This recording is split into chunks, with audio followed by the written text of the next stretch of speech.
বৃহস্পতিবার পবিত্র রাতে কেউ যদি এই দোয়াটি 100 বার পরে কোনো দিন পৃথিবীর কোনো মানুষের কাছে তার হাত পাততে হবে না, পৃথিবীর সব কিছু তার পায়ের নিচে আল্লাহ হাজির করে দিবেন।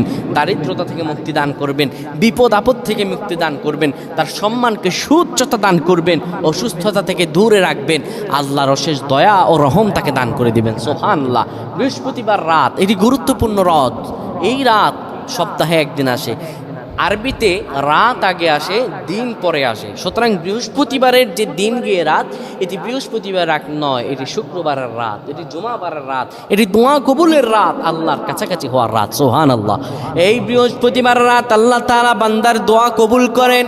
কেউ যদি বৃহস্পতিবার রাতে ঈশা নামাজের পরে পবিত্র হয়ে ইয়া হাইয়ু ইয়া হাইয়ু ইয়া হাইয়ু ইয়া রফিয়ু ইয়া রফিয়ু ইয়া রফিয়ু এই দোয়াগুলো পড়তে পারে 100 বার, আল্লাহ বৃহস্পতিবার